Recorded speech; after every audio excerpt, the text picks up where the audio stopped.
नमस्कार, मैं डॉक्टर कंचन शुक्ला अपनी स्वरचित कहानियों और कविताओं के चैनल आत्ममंथन में आज फिर आपके सामने अपनी एक स्वरचित कहानी लेकर के हाजिर हुई हूँ। कहानी का शीर्षक है स्वार्थी माँ। तो चलिए सुनते हैं कहानी स्वार्थी माँ।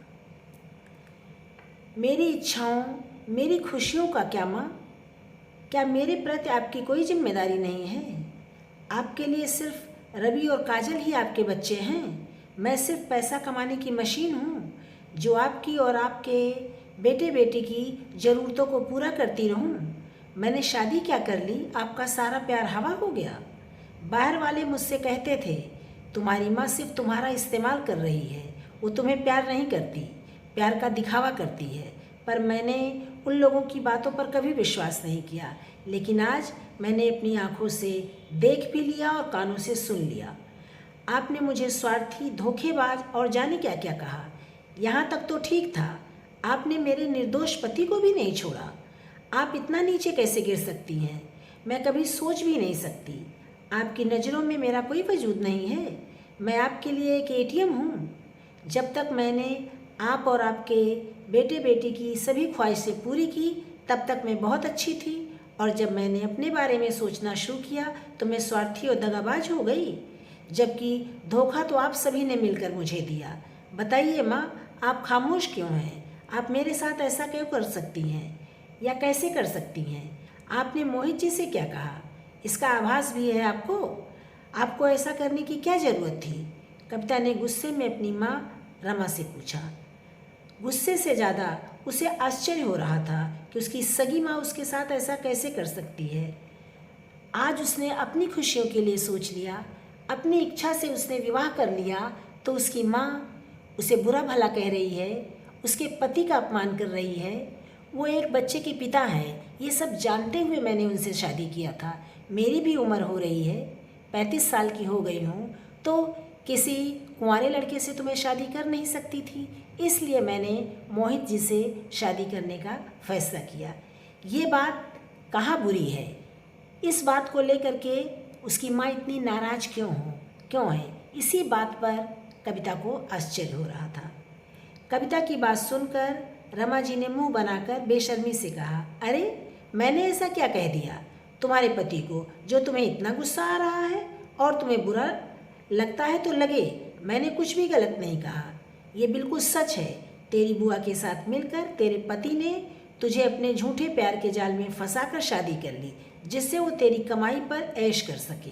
वाह माँ वाह, मेरे सामने ही मेरे पति को आप लालची बता रही हैं, जबकि ये बात आप भी जानती हैं कि लालची कौन है। लालची और स्वार्थी मोहित और बुआ जी नहीं, आप हैं। कविता ने गुस्से में अपनी माँ को देखते हुए कहा। तू उस नागिन और उसके दल्ले के लिए मुझे स्वार्थी कह रही है? रमा जी ने गुस्से में दांत पीसते हुए कहा।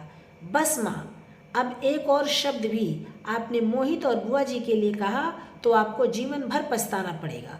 कविता ने भी गुस्से में चिल्लाकर कहा। क्या कर लेगी तू, जरा मैं भी तो सुनूं? रमा ने हाथ नचाते हुए कहा। माँ, जिस घर में आप खड़ी हैं और उसी घर में आप मेरे पति को बुरा भला कह रही हैं, वो घर मेरा है और आज से मेरे पति का है। अगर ये घर आपको छोड़ना पड़ा तो आप कहीं की नहीं रह जाएंगी। ये घर मेरी मेहनत की कमाई का है, जिस घर में आप खड़ी होकर मेरे पति का और मेरा अपमान कर रही हैं। और मैंने अगर आपको इस घर से निकाल दिया तो आप कहाँ जाएंगी? कविता ने व्यंग्यात्मक लहजे में अपनी माँ की ओर देखते हुए कहा। ये क्या बकवास कर रही हो तुम? ये घर तो मेरे नाम है, तुमने मुझसे यही कहा था। रमा जी ने घबराई हुई आवाज़ में कहा।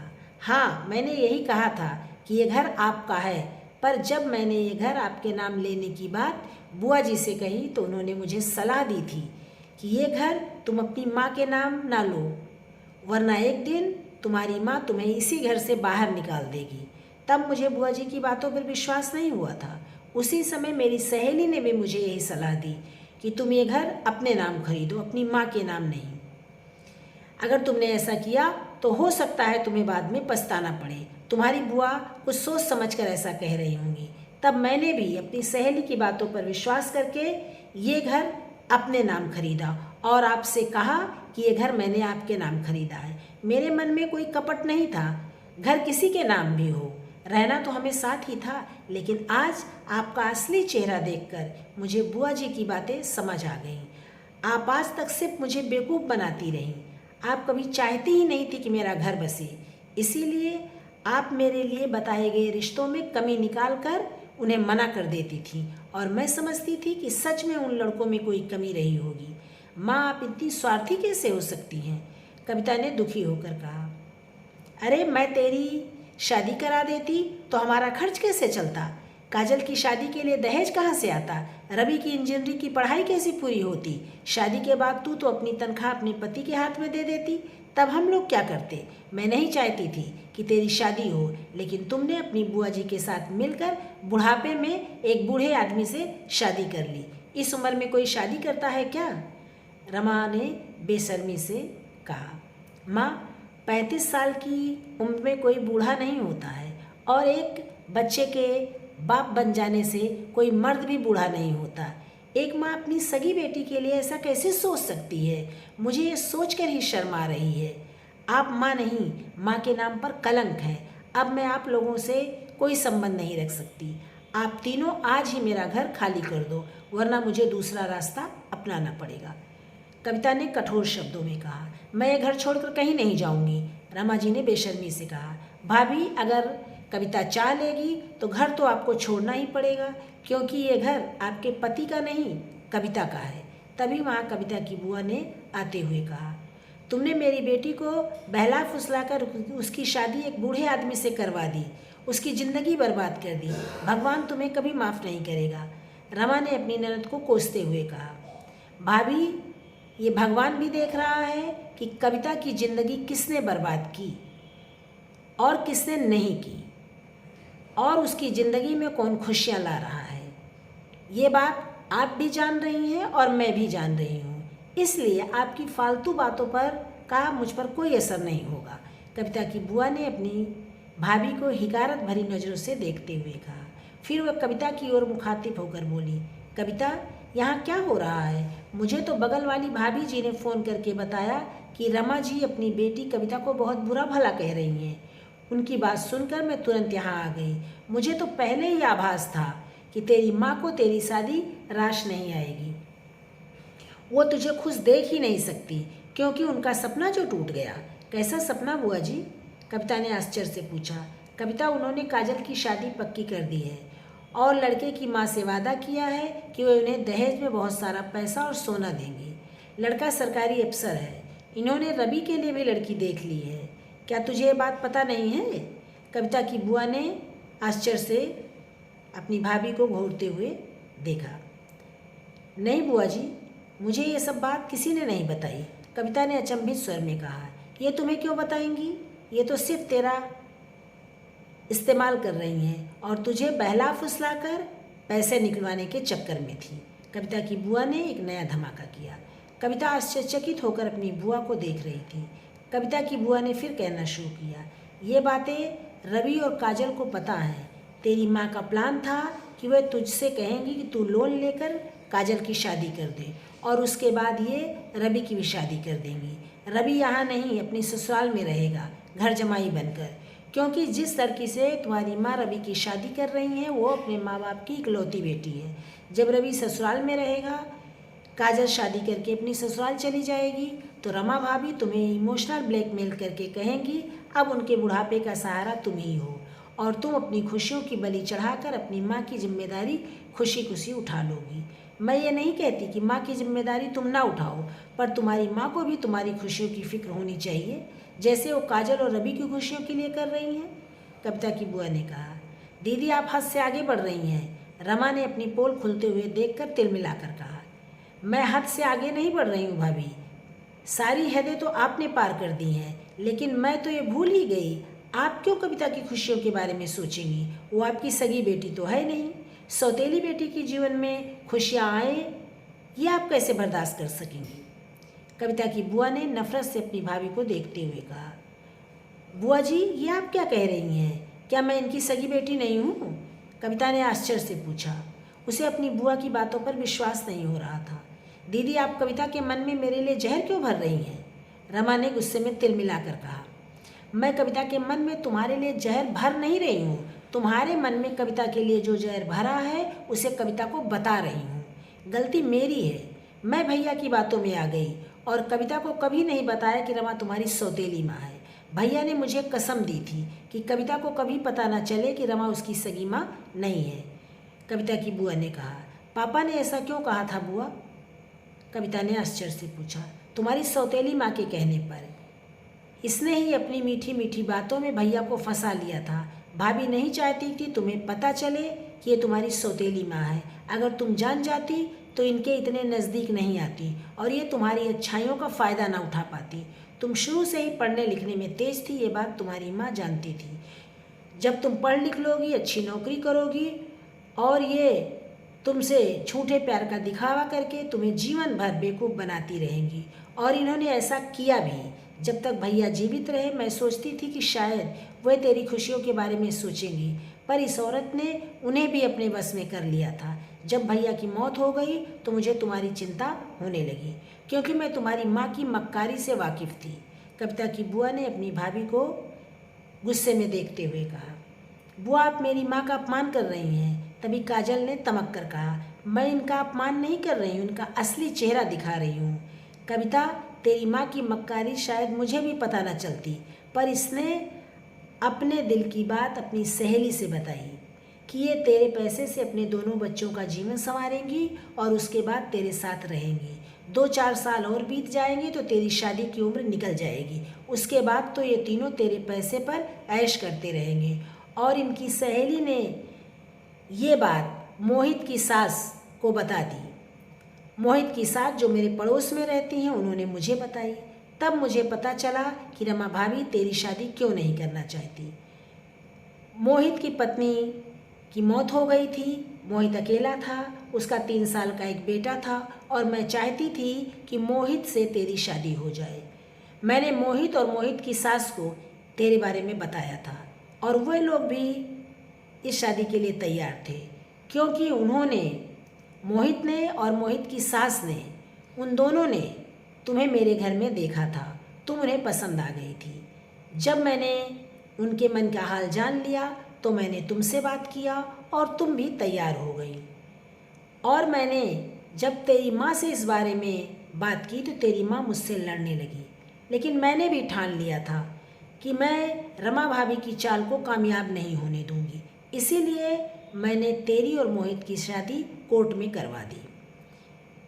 मैंने तुम्हें रमा भाभी की असलियत पहले नहीं बताई, लेकिन आज मुझे इनकी असलियत बताने पर मुझे मजबूर होना पड़ा, क्योंकि एक सगी माँ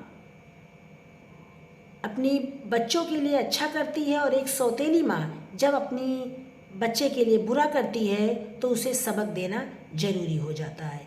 इसीलिए मैंने इनकी असलियत तेरे सामने खोली। रमा तुम्हारी सौतेली माँ है। अब तुम्हें भी रमा की असलियत का पता चल गया है। ये औरत कितनी मक्कार और लालची है, ये बात भी तुम जान गई हो। इसने अपने बच्चों की ज़िंदगी संवारने के लिए तुम्हारी ज़िंदगी दांव पर लगाने की चाल चली। अगर तुम इसकी बातों में आकर लोन ले लेती तो जीवन भर अपनी ख्वाहिशों का गला घोंटकर उस लोन की किस्तें भरती रहती और ये तीनों ऐश करते। ये अन्याय तुम्हारे साथ मैं कैसे होने दे सकती थी। इसीलिए मैंने तेरी शादी करवाई। अब रमा तेरा जीवन बर्बाद नहीं कर सकती। इन तीनों को इनके हाल पर छोड़ दो। तुम अपने पति के साथ जाओ और अपनी नई जिंदगी की शुरुआत करो। रमा ने जो तुम्हारे साथ किया है इसकी सजा इसे भगवान देगा। कविता ने आश्चर्य से अपनी बुआ की तरफ देखा और कविता की बुआ कविता के सिर पर हार फेरते हुए मुस्कुराते हुए उसे देख रही थी। अपनी बुआ की बात सुनकर कविता की आंखों में आंसू आ गए और वो अपनी बुआ से लिपट गई।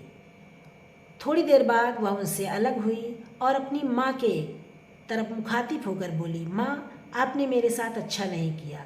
मैंने हमेशा आपको अपनी सगी माँ समझा। मैं कभी सोच भी नहीं सकती थी कि आपका प्यार दिखावा है।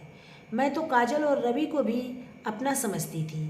मैंने तो मोहित जी से पहले ही कह दिया था कि काजल की शादी और रवि की इंजीनियरिंग की पढ़ाई का खर्चा मैं शादी के बाद भी उठाऊंगी। इसके लिए वे तैयार थे, लेकिन अब मैं ऐसा कुछ नहीं करूंगी और 6 महीने के अंदर आप मेरा मकान खाली कर दीजिएगा। कविता ने गुस्से में अपनी माँ की ओर देखते हुए कहा। कविता की बात सुनकर रमा के चेहरे पर हवाइयाँ उड़ने लगीं। उसने मगरमच्छी आंसू बहाते हुए कहा, कविता बिटिया, मुझे माफ़ कर दो, मैं स्वार्थी हो गई थी। इस घर के अलावा हमारा कोई ठिकाना नहीं है। हम कहाँ जाएंगे? हमें इस घर से ना निकालो। नहीं माँ, अब मैं आपकी बातों में नहीं आऊँगी। आपको घर तो खाली करना ही पड़ेगा। हाँ, मैं इतना कर सकती हूँ कि 6 महीने की जगह मैं साल भर का समय देती हूँ, इससे ज़्यादा नहीं। अगर मैंने आपको माफ़ कर दिया तो आपको अपनी गलती का एहसास नहीं होगा और आपने अपने पैरों पर खुद ही कुल्हाड़ी मारी है, वरना आप जीवन भर आराम से रहती, कविता ने कठोर शब्दों में कहा। कविता की बात सुनकर रमा और काजल के चेहरे पर हवाइयाँ उड़ने लगीं। उन लोगों की असलियत कविता को पता चल गई थी, ये बात वो जान गई थी। तभी रवि वहाँ आ गया और जब उसे पता चला कि उसकी माँ और बहन और उसकी असलियत कविता को पता चल गई है तो उसका चेहरा भी शर्म से झुक गया। कविता ने उन तीनों को नफरत से देखा और उन्हें अचंभित छोड़कर अपनी बुआ के साथ अपनी नई जिंदगी की शुरुआत करने अपने पति के घर की ओर चल पड़ी। ये थी मेरी कहानी स्वार्थी माँ। एक माँ, चाहे वो सगी हो या सौतेली, अपने बच्चे के साथ ऐसा कैसे कर सकती है? और रमा ने ऐसा क्यों किया? कविता उसकी सारी जिम्मेदारियां उठा रही थी, उसे सगी माँ समझती थी, फिर भी वो अपने स्वार्थ में अंधी होकर के अपनी बेटी का जीवन बर्बाद करने पर तुली हुई थी। एक माँ ऐसा करे ये विश्वास नहीं होता, लेकिन आज के समाज में ऐसा देखा गया है। हर रिश्ते झूठे होते जा रहे हैं। किसी रिश्ते में कोई अपनापन नहीं रहा, ना कोई सगा है ना कोई सौतेला। हर व्यक्ति अपने स्वार्थ में अंधा है। जहाँ उसका लाभ है वो उसका फ़ायदा उठाता है, जब उसका फ़ायदा नहीं उठता है तो वो उसको किनारे कर देता है, उसे छोड़ देता है। रमा ने भी ऐसा किया। अगर रमा चाहती तो कविता की शादी करा देती, उसे प्यार देती, सच्चा प्यार देती, तब भी कविता उसकी जिम्मेदारियों को उठाती और बहुत प्यार से उठाती, अपनेपन से उठाती। लेकिन आज कविता का मन टूट गया और एक माँ बेटी का पवित्र रिश्ता भी टूट गया हमेशा के लिए। ऐसा करके रमा ने अपने ही पैर पर कुल्हाड़ी मारी। अगर वो प्यार से रहती तो जीवन भर वो प्यार और सम्मान पाती रहती। ये थी मेरी कहानी स्वार्थी माँ। अगर मेरी कहानी आप लोग को पसंद आई हो तो इसे लाइक कीजिएगा, शेयर कीजिएगा और मेरे चैनल को सब्सक्राइब कीजिएगा। धन्यवाद।